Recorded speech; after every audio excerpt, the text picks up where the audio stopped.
Euh, Juste Adrien Lebeau qui ressent une douleur au mollet et qu'on a arrêté pour 4-5 jours pour qu'il récupère.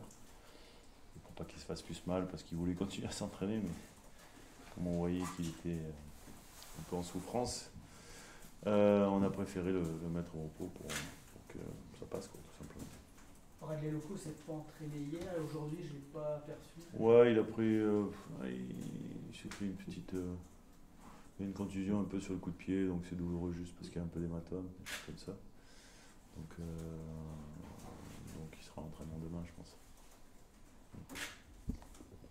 On a dit que tu as regardé le match de Paris Il jouait. mercredi. Ah, Voilà. bah oui. Ouais. Tu en as pensé quoi? Qui sont bons, hein, plutôt. Bah, disons, on n'a pas besoin de voir ce match. Bien sûr que je l'ai regardé, mais pas besoin de voir ce match pour connaître les qualités de cette équipe. Voilà, bon, bah, c'est une équipe qui est très forte, on le sait, donc c'est un magnifique challenge pour nous. Il n'y a pas de pression à avoir, c'est au contraire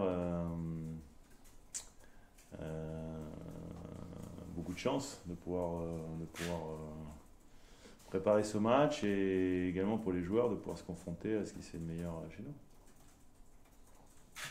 Le fait que Milan, au début de match, ait quand même beaucoup pressé Paris, c'est quelque chose qui peut inspirer ou pas du tout? Bon, la réalité c'est 3-0. Ouais. Je sais pas. Je sais pas si c'est. Je sais pas si c'est. Non, mais je crois qu'il faudra effectivement, en tous les cas, mettre nos valeurs, notre ADN, ce qu'on sait faire, être effectivement proche des joueurs, ça c'est sûr. Si tu laisses trop de liberté à des joueurs de qualité, il est évident que tu peux être plus en difficulté. Donc il faut avoir un bloc équipe compact, il faut être proche les uns des autres et puis effectivement être capable par moment, pourquoi pas, d'aller presser cette équipe. Quand, comment, ça on le définira. Et puis par moment aussi, ben, comme souvent ils confisquent le ballon, ben, d'être dans ta moitié de terrain et d'être hermétique. Donc voilà, on ne peut pas y avoir pendant 90 minutes qu'une seule chose qu'on doit faire et je pense qu'il faudra s'adapter aux situations, à l'histoire du match aussi, de bien lire ce match-là et de essayer effectivement de leur poser des problèmes parce qu'on a aussi cette envie quelque part d'être acteur et pas seulement d'être figurant, quoi. Qu'est-ce qui est différent entre le PSG que vous avez rencontré en mars et ce PSG actuel? Il y a toujours autant de qualité. Il y a un nouvel entraîneur, donc forcément c'est un nouveau système, c'est un peu différent dans leur animation, et offensive et défensive. Maintenant, ça reste un col hors catégorie pour nous. Déjà qu'on a un petit peu coincé dans le bas du col à Lille, donc là, effectivement, est-ce qu'on sera capable de se relancer? C'est un peu la question. Vous avez dit beaucoup d'intensité contre Paris en mars, ça a fonctionné jusqu'à la 94e, c'est un peu lié aussi Ouais, non, on avait fait un bon match, mais surtout ce qui était intéressant dans ce match-là, c'est qu'on avait réussi aussi à avoir des moments où on jouait, où on ne faisait pas que subir, où on a justement été acteur sur ce match-là. Et c'est effectivement cette image que l'on veut avoir, que l'on veut donner, qu'on veut être capable de pouvoir proposer des choses. Donc après, ce qui est très difficile avec eux, c'est que l'équipe change beaucoup d'un match à l'autre. En plus, ils ont joué en Coupe d'Europe, donc quels seront les joueurs qui seront alignés. Donc c'est vrai que même si le système ne varie pas énormément, le profil des joueurs, suivant les postes où ils jouent, c'est vrai que c'est différent, quoi. Donc voilà, on verra bien. En tous les cas, on se prépare. Déjà, nous, en étant concentrés sur ce qu'on veut faire, et puis après, on envisagera effectivement, par rapport aux 11 de départ, les forces en présence que va nous présenter le PSG. Le stade sera plein. Comme d'hab. Comme d'hab, il peut y avoir un petit peu d'intempéries. Est-ce que ça peut être un peu le côté Coupe de France? Est-ce que le gros, le petit. Bah, je sais pas, mais en tous les cas, c'est vrai que dans l'esprit, c'est une bonne image, hein. Si on peut être le petit poussé qui fait chuter le gros, on va pas s'en priver. Et maintenant, oui, je sais pas exactement, parce qu'ici le temps est très changeant, donc c'est qu'il fait plusieurs fois beau dans la journée et il peut pleuvoir plusieurs fois également. Donc je ne sais pas ce qui sera en tous les cas à 13h dimanche, mais on essaiera de s'adapter. On a peut-être plus l'occasion de jouer dans des conditions plus difficiles que eux, donc peut-être ce sera un élément du match qu'il faudra prendre en compte. C'est particulier de jouer à 13h, vous l'avez déjà fait. Hein, mais Ouais, on l'a fait sur le premier match championnat contre Lens. c'est- C'est particulier, surtout que on jouera même presque à midi, puisqu'il y aura un changement d'horaire la veille. Donc ouais, donc demain on va changer un petit peu les horaires d'entraînement pour se rapprocher en tous les cas plus de ce qu'on va vivre dimanche. On l'avait déjà fait sur le premier match contre Lens. Voilà, ouais, c'est particulier, mais bon, de toute façon, il faut s'adapter. Après, nous, on l'a déjà fait. Je sais pas si le PSG a déjà joué à 13h, je pense pas, parce qu'ils sont plus habitués. Ils ont déjà joué à 13h, je pense pas. Donc, voilà, on verra si effectivement ça peut être un autre élément du match. T'as deux joueurs qui rentrent, Brassier et Camara, qui sont titulaires. Je sais pas, qu'est-ce que t'en penses, toi? Ah, toi, tu penses que oui? D'accord. Bon, écoute, on verra si on a les mêmes idées alors. Ou pas. C'est une bonne chose qu'ils reviennent. C'est toujours une bonne chose d'avoir ces forces vives. Hein. De toute façon, je préfère avoir un groupe étoffé, même si ça me demande de faire des choix, et qui sont des choix des fois un peu difficiles. Il faut un peu cornélien parce qu'il y a beaucoup de choses.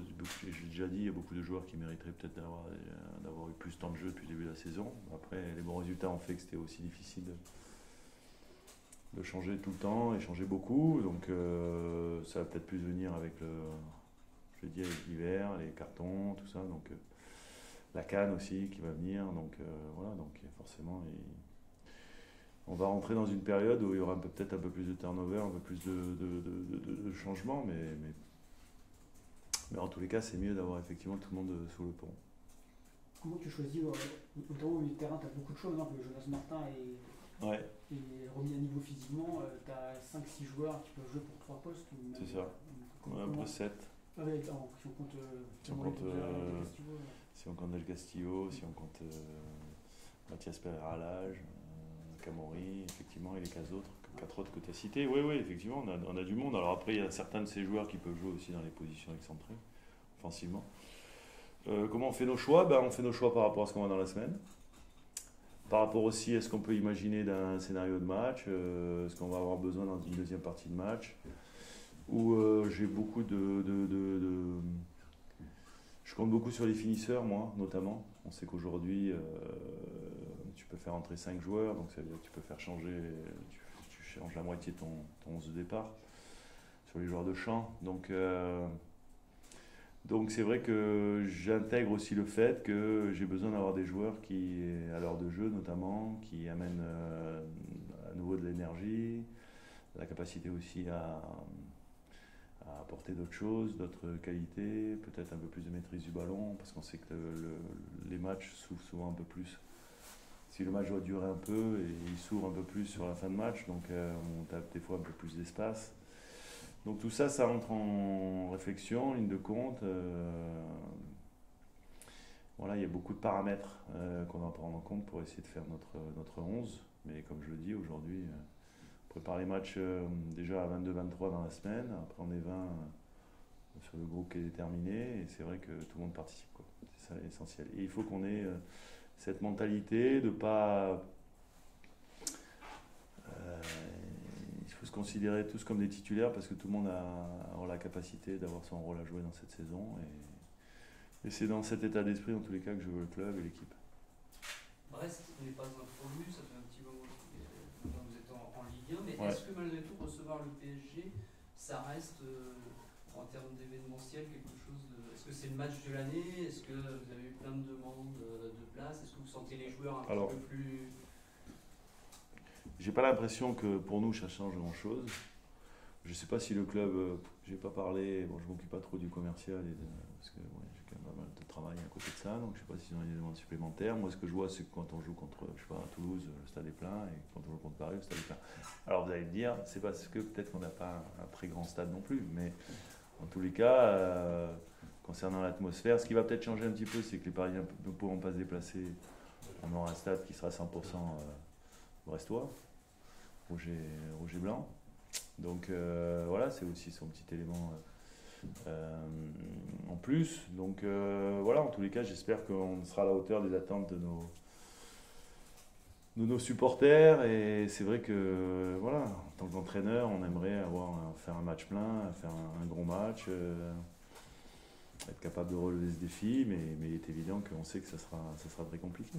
C'est quoi la stratégie, tenir pour avoir le point? Marquer un but de plus que l'adversaire. Si on les écrase à 0, ça sera magnifique. Non, c'est toujours difficile de prévoir des scénarios parce que on le fait nous en tant qu'entraîneur.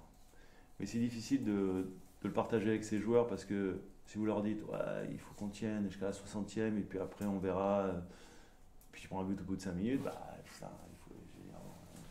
les joueurs ils disent merde, on avait prévu un truc, bon ça se passe pas comme on avait prévu. Donc non, nous on essaie d'anticiper sur ce qui peut se passer, c'est pour ça notamment, j'en reviens à votre question précédente, c'est le pourquoi du 11, le pourquoi de ceux qui sont sur le banc, le pourquoi ils vont rentrer à un moment donné, c'est parce qu'on essaie d'imaginer. Après, c'est très bien que malheureusement, même si on imagine une centaine de scénarios, il se passe toujours un scénario qu'on n'a pas prévu, une expulsion, je sais pas, un blessé, des choses comme ça. Donc c'est vrai que par rapport à ça, non, il y a la volonté déjà de mettre en place des choses qu'on aura travaillé, mais après pas de se dire ah oui on va tenir jusqu'à je sais pas 0-0 et puis après non il n'y a pas de ça. Je pense que si on peut marquer aussi nous d'entrée ce serait bien. Donc non, il n'y a pas la volonté de tenir plus que ça, il y a la volonté de bien jouer comme une équipe avec nos qualités, avec nos forces collectives et avec notre état d'esprit. Donc est-ce que ça suffira? J'en sais rien, mais en tous les cas on essaiera de le faire. Il y a un point clé, est-ce qu'il y a un point sur lequel vous voulez être particulièrement vigilant sur le jeu, particulièrement attentif? Il y a quelques points clés que je ne vais pas vous révéler maintenant parce qu'après, dans ces cas-là, Luis Enrique, il n'est pas con non plus. Donc il va faire autre chose. Donc ouais, effectivement. Il y a un secteur de jeu où non, mais il y a des choses que le PSG fait très clairement dans son animation, et offensive et défensive, et sur lesquelles que l'on a regardé, que l'on a disséqué. Après, on sait qu'il y a tellement de talent que voilà, Milan a très bien joué, comme vous l'avez dit. Ils ont mis en place quelque chose pendant 25 minutes, 30 minutes, où c'était vraiment cohérent, et puis ça a volé en éclats sur un coup de génie d'Mbappé. Donc, à un moment donné, vous pouvez regarder Mbappé 100 fois, dire il fait ça comme ci, comme ça, comme ci, comme ça, et puis après, bon, et même si on le sait, il est fait tellement vite que des fois c'est compliqué déjà à l'œil nu de voir tout ce qu'il a fait, donc forcément quand on est sur le terrain c'est compliqué aussi alors c'est de lui, mais c'est après beaucoup d'autres, voilà, j'en passe, c'est des meilleurs, donc concentrons-nous déjà sur nous-mêmes. Ça sera déjà si on arrive à faire le match qu'on souhaite faire, ça sera déjà bien. Après est-ce qu'il y aura les yeux au bout, j'en sais rien. Allez-y. Soigner l'entame notamment, Eric. Ouais, soigner l'entame forcément, mais comme tout le temps on a la volonté de toujours bien démarrer. Alors on n'y arrive pas forcément, et on peut considérer que... Alors Lille c'est un peu particulier parce qu'on peut considérer qu'on avait fait une bonne entame puisqu'on aurait pu bénéficier d'un penalty. Et puis derrière, après cet arrêt de jeu qui a peut-être déconcentré aussi les garçons, il y a cette erreur individuelle qui fait qu'on paye cash. Et c'est vrai que sur les 2 derniers matchs qu'on a joués, c'est vrai que contre le PSG, ils sont déjà tellement forts que si on peut éviter déjà de leur donner quelques munitions, ça sera bien. Donc ils n'ont pas besoin de nous pour marquer des buts, déjà cette équipe. Et c'est vrai que nous, sur les 2 derniers matchs, le regret que l'on a, la frustration que l'on a, c'est que les 2 buts qu'on a donnés, ces 2 buts qu'on a donnés à l'adversaire, c'est pas l'adversaire qui les a créés. Donc c'est vrai que c'est un petit peu dommage. Donc ça, c'est effectivement des choses qu'il ne faudra pas reproduire. Est-ce que le fait de presque avoir accroché le PSG sur votre dernière rencontre, c'est toujours dans la tête des joueurs, ça les motive? Bon, je ne sais pas que ça les motive, mais en tous les cas, certainement qu'ils se disent que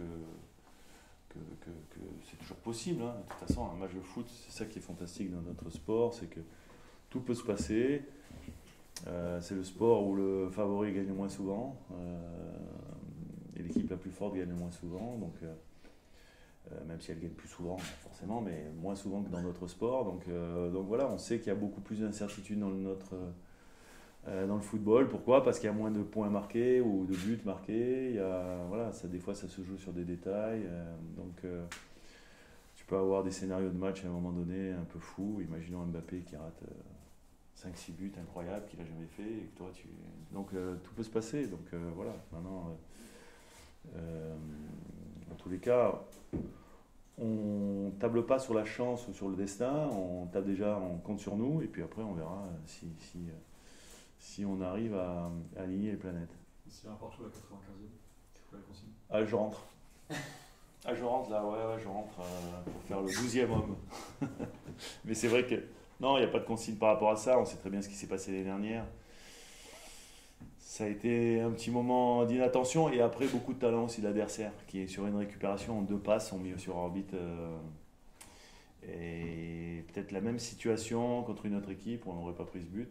Et là, entre la récupération, je crois que c'était Nuno Mendes qui a fait une passe laser à Messi, qui Messi en une touche, ou je ne sais plus en 2 touches, a trouvé Mbappé. Donc voilà, on était peut-être effectivement dans la volonté, parce je pense qu'ils y ont cru sur le terrain, de pouvoir même aller gagner ce match. Un petit peu de s'être un petit peu découvert sur les derniers instants. Donc voilà, mais bon, on n'a pas parlé plus que ça, parce que si on est à la 95e, je pense qu'on essaiera peut-être d'être un peu plus, j'allais dire, sécuritaire. Ce PSG, vous le trouvez plus fort que la saison dernière? Je ne le trouve pas plus fort, moins fort, je le trouve différent, forcément. Maintenant, pour dire qu'il est plus fort, moins fort, ce sera à la fin de la saison qu'on fera un petit peu le bilan. Aujourd'hui, je crois qu'à la journée précédente, on avait le même nombre de points qu'eux. Donc, quelque part, c'était assez... quand on réfléchit, quand on se dit, tiens, la 9e journée, la 8e journée, on va avoir le même nombre de points que le PSG. On a du mal un peu à l'imaginer avant le début du championnat. Maintenant, c'était la réalité, avant ce match à Lille qu'on a perdu, et qu'on fait un bon résultat contre Strasbourg. Donc voilà, je sais pas, je pourrais pas les juger encore. On les a vu faire des très bonnes choses, des moins bonnes, avec le match à Newcastle. C'était peut-être un accident. Mais en tous les cas, voilà, c'est une équipe très forte, et bien plus forte que la nôtre. Il faut aussi, on est conscient de ça. Mais après, comme je dis en football, c'est pas toujours le meilleur qui gagne. Donc on verra. Un petit mot sur le début de saison d'Hugo Magnetti, comment tu le juges? Je juge en progression constante. C'est un garçon qui est, et c'est pas péjoratif, un vrai joueur de club, avec certainement le plus ancien avec Vernon Chardonnay aujourd'hui, qui représente bien les valeurs de notre club, de notre équipe, de notre ville. Un garçon qui se donne toujours à 100%, qui démarre ou qui rentre. Et je me rappelle notamment sa très bonne rentrée contre Toulouse, où c'est lui un petit peu qui a dynamisé l'équipe. Donc c'est ce que j'attends de mes joueurs, d'avoir cet état d'esprit, cette volonté de quoi qu'il se passe, de répondre présent. Et donc Hugo, j'ai beaucoup d'estime pour lui, parce que je trouve que c'est un joueur qui est quelquefois un peu sous-coté, que les gens ne connaissent pas trop, mais qui, moi, en tous les cas, est un joueur important pour mon effectif et pour moi. On a des questions en début de saison, on avait pas mal de stats, moi maintenant. Ouais. Tu dis que tu lâchais pas trop, justement, pour continuer à se tirer sur ces standards. Comment tu juges son début de saison par rapport à ce qu'il a pu faire C'est sûr que en termes de stats, c'est moins bien, forcément. Mais comme je lui dis souvent c'est moins bien, parce qu'à un moment donné, un peu moins de générosité, un peu moins d'engagement, un peu moins de travail défensif. Et moi, j'ai tendance à dire que les joueurs sont souvent récompensés quand ils travaillent pour l'équipe et ils sont généreux. Et Romain, on sait qu'il a beaucoup de qualités, mais qu'il doit se mettre dans un mode aussi voilà, c'est pas parce que c'est certainement un de nos dépositaires de notre jeu, et notamment de la qualité technique qu'il peut amener, qu'il doit se soustraire à tout le reste, quoi. Donc je me rappelle des matchs où, justement, tu parles de cette période-là, où je me disais, waouh, Romain, il a gagné en volume, il a gagné en volume de course notamment, tu vois. Même en intensité, même dans les duels, et choses comme ça. Et là, je le retrouve un petit peu. Donc tu me fais penser, là, je vais remettre un coup de pied aux fesses pour le match de demain.